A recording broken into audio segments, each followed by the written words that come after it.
So, what you're about to hear is a conversation between me and Yunus about how to start a startup. Yunus has been building startup for quite some time now and is currently working on a new one. In this episode, we cover topics like ideas and validation, coming up with ideas and how to validate them. We also cover legalities, like what steps actually matter at the start versus later on. We also talk about funding, whether or not it's necessary to raise money to build a startup. We also talk about when do you know it's time to delegate or hire or to build your team. And a lot of other things in between. So without further ado, let's dive in. Hey everyone, welcome to the podcast. This is episode one, and today we're gonna talk about how to start a startup, especially for people who are thinking about building something but don't really know where to begin. And I'm joined today by Yunus. Yunus has been building startups for quite some time now, and he's currently building one. Is someone who's been deep in the process, from ideas to execution to figuring things out as he goes. And in this conversation, we'll be talking about how startup ideas actually come to life and the kind of mindset you need when you're just starting out. But Yunus, before we dive in, for our listeners who are thinking about starting something of their own, what do you hope they'll take away from this conversation? Yes, first of all, thanks for the introduction and the opportunity to be here. I'm happy to be here. And yeah, so what I hope that the listeners will take away is first of all, I hope it's entertaining. I hope it's not boring.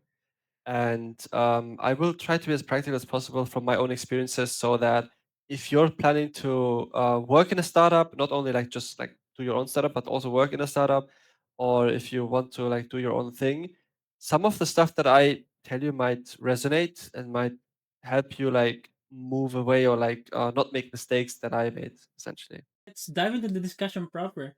So we can all agree that every startup starts with just an idea, right? And I'm curious, like when you were building your startup, did ideas come from sitting down and thinking about it, or is it just from being deep in an industry long enough to see the problems you wanted to solve? I think it's different. Like sometimes they just come to you while you're bored, and sometimes it's something that like it's a problem solver for yourself. Essentially, like you're solving a problem that you have, and then you think, oh, this is like, and then you realize this is something that also many other people Mm, could benefit from, right? Like this is also like this one thing, and then the another is that of course, I mean, you could try to force a startup, force an idea based on trends. I don't recommend this, but that could be a way of doing it. But another one could be that while you talk with friends, like you're in a like one of the startups that I saw, like actually two startups that I saw being built was from a conversation on a networking event. mm, After that, two startups from the like from the conversation, two startups were built, and they went into this like similar direction, but like different approaches to it. So this can also be the case. I would say like it's a variety of things. It's sometimes it's just like, oh, this is a problem that I can solve for myself and others, or sometimes it's like it's just like the right time and the right product for it essentially. And yeah, and mm. sometimes just like by talking to people and they're coming together, and then the other one saying, "Oh yeah, I want to do it with you," and this and that, and then you come together, and then you suddenly have a startup. Like it can be Mm. quick, it can be a long process, essentially. Yeah. I got you, I got you. But then, how do you decide that, okay, this is something that I want to pursue? Okay, so that's a very good question because the first startup that I did, which I mean, I tried a lot of stuff, but the first startup that really worked for me was a photography business, but it wasn't that I just like woke up suddenly and said, "Oh, I'm gonna doing photo, I'm gonna now do like photography," and I see PMF here, right? I see like demand in like, for example, wedding photographies or like videos for weddings that is like at the right at that time in that region there was no one like doing it at that level. No, it came across through a friend. He was doing it, and then seeing it as well, but seeing how I can do it a bit differently, that type of a thing. And then on the other hand, on my first tech startup, I would say like this one was a tech slash service startup, but the first real tech startup that I tried to do and which ultimately failed. And this is something that you will like. It's part of the journey, right? Mm. And the thing that I did there was I had an idea and I just straight dived into it, which was a mistake because if you do that, if you skip the thinking part, like checking part, researching part, how's the market, how big is the market, how much will it cost to actually do this in a way that you want to, like how you want it to be, things like this. Like if so, it's essentially now having the experience, like seeing like from like looking back the last 10, 15 years actually, I'm like okay, I just don't chase any good idea because everyone has good ideas. Yeah. Like everyone can have good ideas. And don't think that your idea is like something precious. Ideas are not precious. What is precious and what is good is how you execute it, and like are you even able to execute it, like, or are you even able to like do it, like do you have the skill set, or do you know the people, right people for it, if you need it, for example. So this is now like if I do startup, I'm thinking about these things, like does Mm. it make sense, how will the next 3 years look like, what is my goal, can I even do it, if not, like there's like now there's a lot more, like way more thinking that goes into me deciding, okay, this idea is good and I'm going to double down on it. Mm. Have you like created any sort of like checklist of main considerations for committing to the ideas? Not a checklist, but what I could, like off the bat, what I could tell you is that first of all, the idea, of course, it needs to be good, but everyone can think they have good ideas. The second thing is that if suppose the idea is getting like being challenged, is it still holding up? Like, am I able to like, defend it, or like, or does it make the, for example, maybe you have an idea, you think it's good, and then you talk with a good friend about it, and then the friend is, because but if of course this is only mutual, right? If the friend knows about this and then you try to like defend your idea, because this is something that I do with my best friend. Like I did this a lot.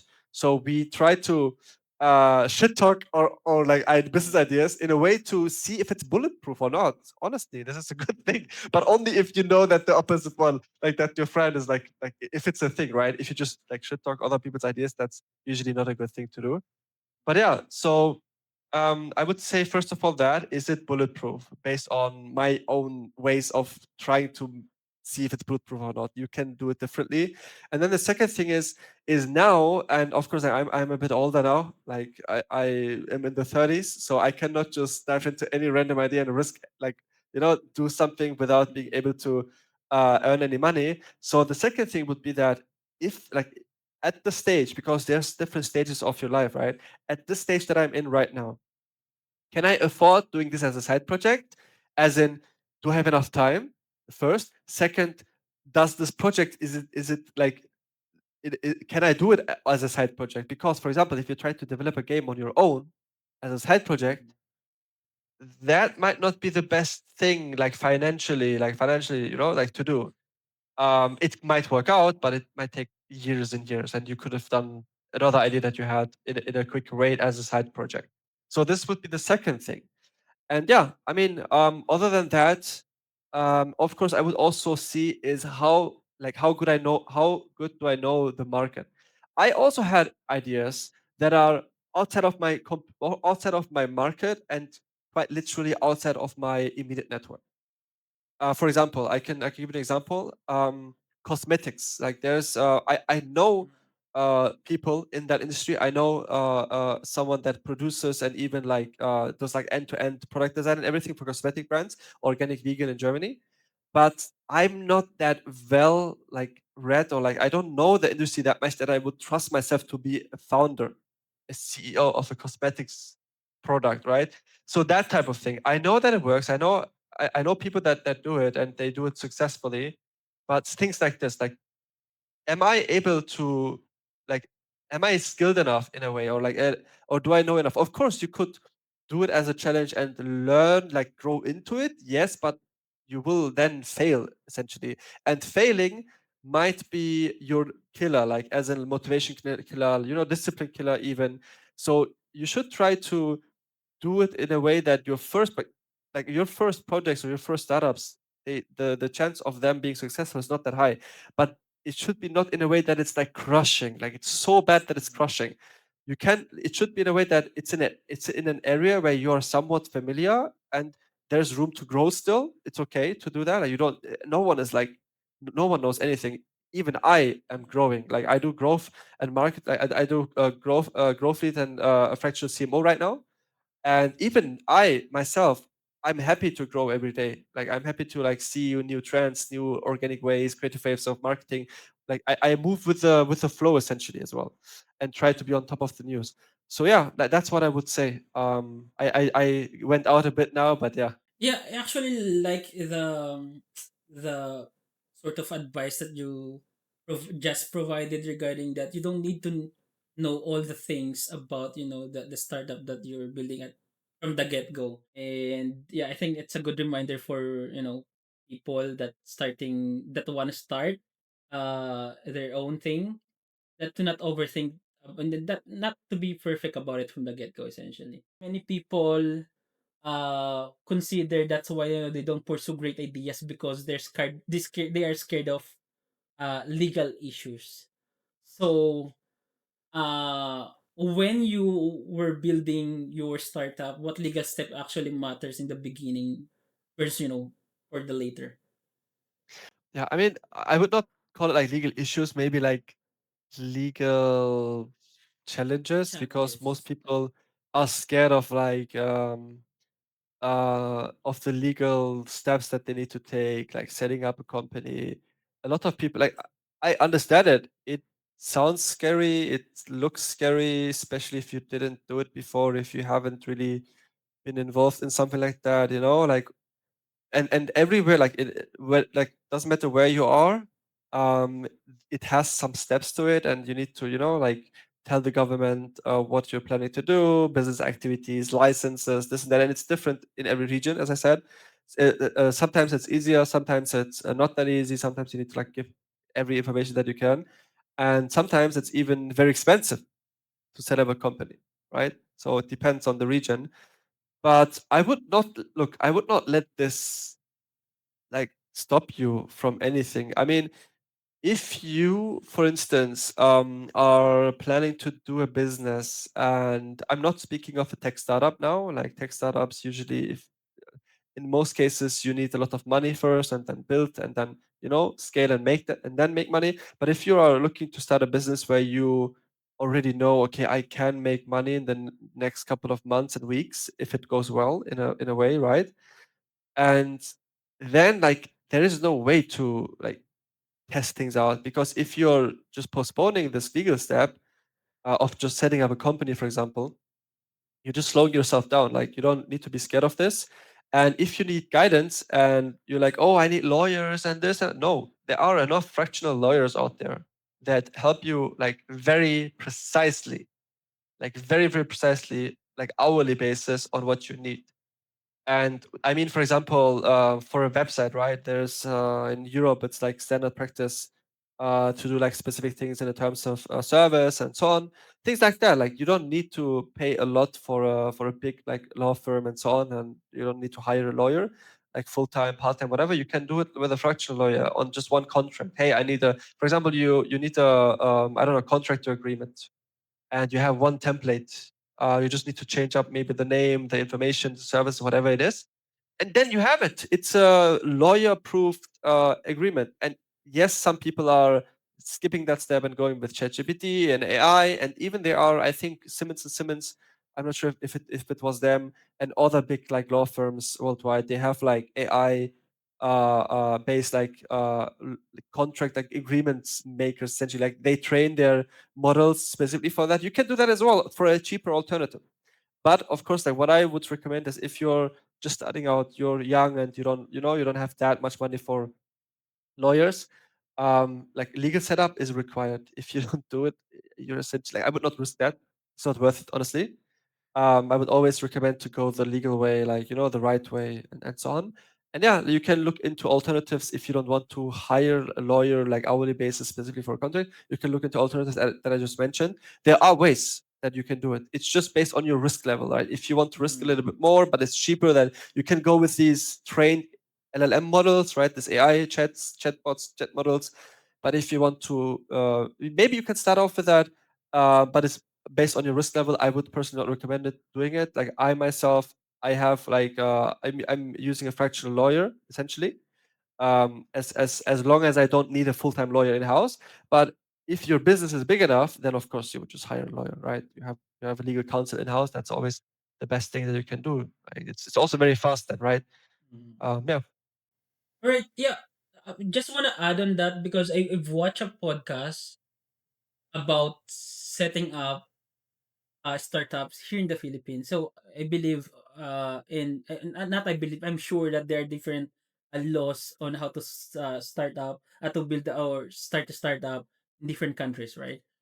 And in this podcast, if you're building something like, for instance, in the food business industry, wherein when you set it up, and then you get your first customer, there's money coming in, there's cash flow coming in, coming out. And so that means you need to really register your company or your small business. On the flip side though, like if you're building a tech startup, what they mentioned, so take it with a grain of salt. I just watch it, I haven't like uh research about how true it is. But they mentioned that if you're just starting your tech startup, you can test out your ideas first without Yeah, registering sure. your business, right? You don't need to register right away because, as I mentioned, a lot of Yeah. especially in the tech industry, a lot goes through the validation process, and it can take time, right? It Yeah. can take time. Exactly. I mean, So you gave a good example. You gave a good example with the tech startup. So yeah. in Germany, for example, it is like as soon as you make money, then like you need to set up a business, right? Like even if it's just like €1, like $1. But if you don't know exactly what your product is and you're just a coder, you're just a programmer, vibe coder, whatever, you're just testing out, then of course you're not selling anything yet. But as soon as you step into that selling thing, then you want to set up a company. But also, if you're in a way advanced and you're still a little bit away from the selling point, but you're already that advanced, then it also makes sense to already set up the company, just like for protection wise, right? And then so it's like essentially like you have the legal basis ready already if it's a bigger project. But if it's just a side project, personal project, and you're trying things out, then of course, I mean, I understand that if you don't want Mhm. to set up a company immediately. So this is a tangent topic outside of the outline. Um, so there are people that are building their startup uh publicly, essentially. So what they do, they document what they do, and some of these people, some of these founders, haven't really registered their business yet. And I'm actually curious if, or like, what do you think about it? Should they, because there's a possibility that their idea can be stolen, right? Because they're not registered yet. If the brand name, the logos, and whatnot, they can take it away from you. So, like, what are your thoughts about that? About that? Honestly, I mean, I'm not a legal counsel, right? And it's very different for every region. I would advise to talk with the legal counsel. As I said, you can do it with a fractional one. But what I would say is, honestly, like, don't stress out yourself that other people can steal out your ideas. There are like billions of people on this world, and make sure that what you build, make sure that you're first of all you're building something and you're shipping something. Make sure that first of all you learn how to ship your product if it's a tech product, right? So like all this, like, oh, someone can steal my idea. I would not stress out for this. Of course, you should do your legal stuff, right? Protect your brand, register it. But if you stress too much, like you're thinking about like if you're this early and you think about the stuff, it's too early in my opinion. But again, right? No legal advice here because I'm not a legal counsel. But in my opinion, like if you do that, you're stressing out for the wrong problems, wrong issues. Just make sure, first of all, that you stick to your product, that you make sure your product works and you ship it in a way, or you're able to ship it and then, do the legal stuff and so on. Of course, like, I mean, you should protect yourself for sure. But if you're early, like, think about like doing things first. Now let's talk about like funding. So some ideas never get executed because of the belief that okay, I don't have any money, I cannot start this. So my question is funding always necessary to build a real business? Then when should founders actually start thinking about funding? It depends. But now funding is less and less an issue because specifically for tech products. Like if you're talking, if you're like still with the tech product side, now, like 3 years ago, you needed a front end, back end developer, with full stack developers. And you needed like developers, like game developer. And now you can do it yourself if you have the time and motivation and discipline to learn it and do it. I see people building in public on X. There's a big community there that builds in public. And those people are doing it alone without money. Like we are in a state with AI, and like I don't even want to imagine what is like capable in 2 years from now. But right now, with Claude Code, with the amount of frameworks, the amount of tools that you can use that can help you, you can even start very easy with Lovable, right? That's like I would say that's the entry. But if you're like more advanced, then you have your own, maybe you use Cursor, combine it with Opus 4.5, and then you use like advanced methods of prompting, of preparing, of planning, and whatever it is. So you don't really like, even for tech products, you don't really need funding. And if still, like, if it's a way bigger, if it's like a crazy idea and you like you cannot do it without funding, then bro, just make something easier. Like, Mm-mm. if that's your issue, then keep dreaming. Like, build something that you can build with the resources that you have. If that's the reality, then scale your ideas down in a way that can still be helpful to you. And even look, well, I am, I'm a quite. I try to see the good in things, like even if like bad things happen, whatever. For example, even if like a product is like product launch is not good, what I see is if you're a young person and you have an idea, look, build, ship, and even if it fails, it's good. Why? You just learned a bunch of things doing it. You learned how to fail, and now you like, look, you need to fail in order to win, in my opinion.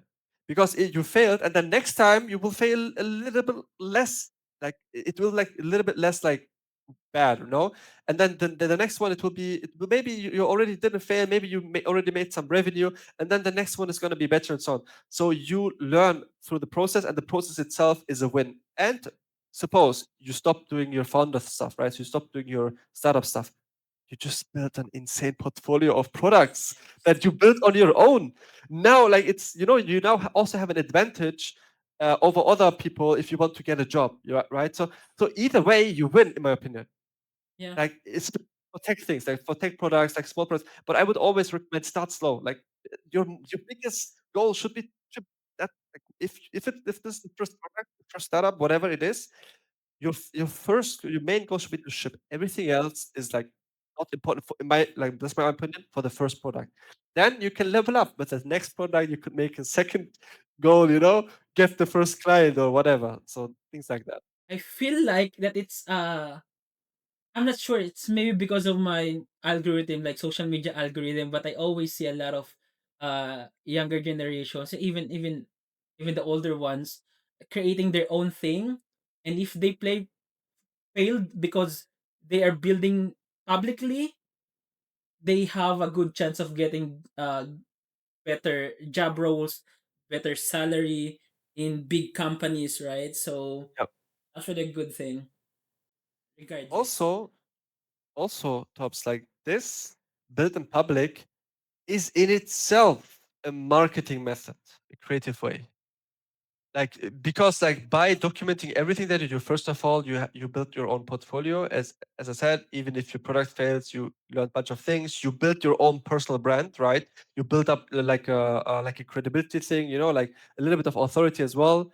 And you can use this as a leverage to then like maybe land a job that you wouldn't have landed if you didn't do it, just with your just with your normal CV, like that you just or resume that you would have put there. And yeah, like I mean, building in public can also, if you're lucky and if you do it right, and if you post a lot of stuff about your product, if you position it right, if you understand these things on how to market organically, how to utilize the short form video platforms and every social media platform that you can essentially, then this could be a way without funding to like get your first product, first customers, and even like make a living from it. There are people that are doing it right now actively, like actively right now as we're speaking.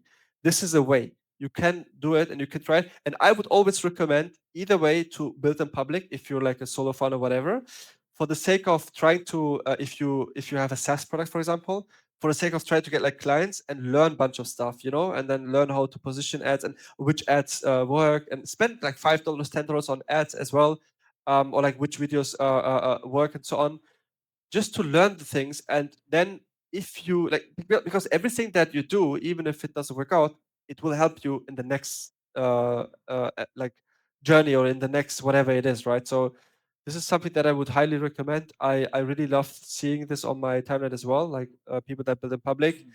And I think this is like, I mean, it's also a trust thing, right? Like in a way, there's bunch of, now with AI, there's bunch of AI products, no face behind it. And if you put a face to your product, it gives a bit more trust. People are then more likely to put their credit card stuff in and so on. So it's like multiple layers of benefits, in my opinion, if you build in public.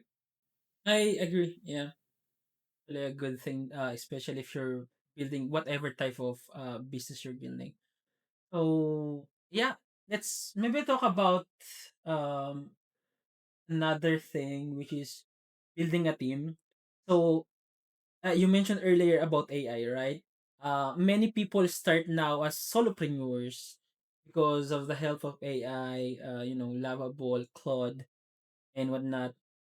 But eventually, if for instance you manage to get cash flow, bigger cash flow, and you see like monthly recurring revenue, uh, you would think that okay, maybe it's time for me to hire people, right? But at what point do you know it's time to like delegate some tasks or hire? And another thing, what traits matter most when building your core team if you wanna scale your business? I would say as soon as you hit a ceiling, meaning if you, for example, if you're a service provider, I think that's one of the easiest ways to like give you an example. If you're a service provider, you can take on 6 clients at the same time, and but you have more clients that are waiting in line. Then it's time to hire someone, right? Or not, maybe not someone that takes on the job that you do, but it could be something that you can hire someone or that you can offload work to, so you can take on more clients, for example. This is one way. Or you hire someone that you then train, but this is a bit more risk. Then you need to find the right person and so on, and hire the right person. It's like you can burn your fingers essentially doing it. But this is something that I personally have seen a founder not doing. Like this is what I would say. So I'm gonna give you an example now. There is a founder that I know personally. He has a electronics shop, right? And he does the stuff very well. He has a lot. He has a lot of clients. He has more clients, more work, like more like services that than he can handle because he's doing it himself. He is not expanding because he doesn't trust other people to do it in the same way as he does. So this is his, like, he himself is his ceiling, like as in like he is like the bottleneck. So he could have scaled already, like literally he could have, like, maybe, like, so this could be your blocker essentially, by fearing that oh, people are not working like because his argument is like, oh, people are not working like well, they're not motivated. And I understand him. If he had made bad experiences, and I did as well, um I can understand that, but it's a growth killer. Like it really is. So if you hit a ceiling, you need to scale up. That's it. Like in either way, like you can adapt this to your own thing. Uh, I just gave an example for a service provider, and how to hire people essentially, right? That was the second question. Like this is something. I mean, you can do it either on your own, make job ads and this and that. By the way, fun fact: I think now more job ads than like more than half of the job ads that are on LinkedIn are fake. So first of all, that so you have a lot of AI slop in terms of job ads, but I can also imagine you have also a lot of spammy applicants as well, like applicants that don't make any sense, do not like fit to the job essentially. So this is one thing. You do it on your own, but you have a lot of stress, like a lot of time issue, time consuming. Like it is very time consuming because you need to vet the people. You need to make sure that you need to interview them as well, right? One interview is not enough, in my opinion. And if you hire them, you need to train them. So this is one option. The second option is to do it through a recruiter, but then you need to pay them as soon as you hire someone. For example, like 2x, 3x salary of yearly salary, something like that. Like, there's different not 2x the yearly salary, but like of this yearly salary, maybe like 10% or something like that, or 5%. It depends on the recruiter. Like there are different work models. You can do two things, but honestly, with hiring, like I'm gonna be honest, it's sometimes it's Russian roulette. It really is. Like, I mean, and I would say that you need to have a balance of not being scared too much because you don't want to burn your finger. You don't want to burn your fingers and your cash and your money and waste your time. And between you need to hire someone because you want to grow. So I would not go either either extreme, like just hire immediately people, like hire. But I would also not go to the direction of like extreme of not hiring at all and being very, very slow and cautious. You need to find a middle, like for yourself, for your industry. And I don't know how, for example, you should vet someone in the food business. I don't have any clue with food business. I would not know, but if you know enough, then it's up to you. Like it's very, very, very subjective, I would say. One last thing, maybe to end the podcast, what advice would you give to someone on the fence about starting their own thing? um, I would first of all tell them like, okay, so I don't want to. Okay, so let me do it like this. So if you are young and you can afford to take risks, do it. But do it in a smart way. Don't just jump right into it. Think about it. Look, imagine like this. Suppose you have like your battery has a volume. Suppose the battery is the next 5 years of your life where you can be risky. Maybe 3 years, 2 years. It depends on you. Maybe 1 year. This battery, it will not go up. It will only go down until it's empty. And don't like think about every idea that you have as in how much percentage of the battery it will take and is it worth it. If you look at things like this, knowing that this is your battery and it will take this much, and then you visualize it, and then you already force yourself to think, okay, does it make sense financially with time and so on. I'm not saying you should not do anything. I'm just saying if you do something, think about like really like don't just jump right into it because you will then, I would not say waste time because you will have your learnings, but there are ways of getting to the learnings quicker. You don't need to like waste 2 years to learn something that you could have learned in 2 months. So in order to maximize the efficiency of you learning and making your journey and being a better entrepreneur, a better founder, think before you do stuff. I would say this is the most important thing. And then if you're a tech founder, ship. That's your main goal. Like if it's like if you're on the fence, if this is the first time, ship and make sure that you ship fast and you fail fast. And then next time, build, ship, fail fast, build, ship, fail fast. You ship until you win. Essentially, if you're a tech star, if you're like a tech, right? Like in a tech, if you're building products, essentially. But for someone that is building real world things, it's way harder, not gonna lie. Mistakes are way more expensive, right? If you, for example, sit on a stock of products and you cannot sell, way harder. I don't have that much experience in that, but I would same thing. You have this much battery, and then not just battery. Then if you need to buy stock, if you need to buy stuff, and then or like invest in stuff, you also have a second battery, which is your money.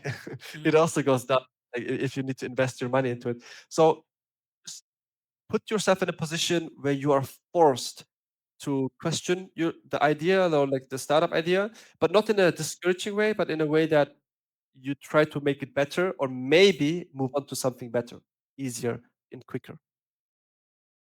All right. I really appreciate that advice. Yes, that's something also that I will take note of.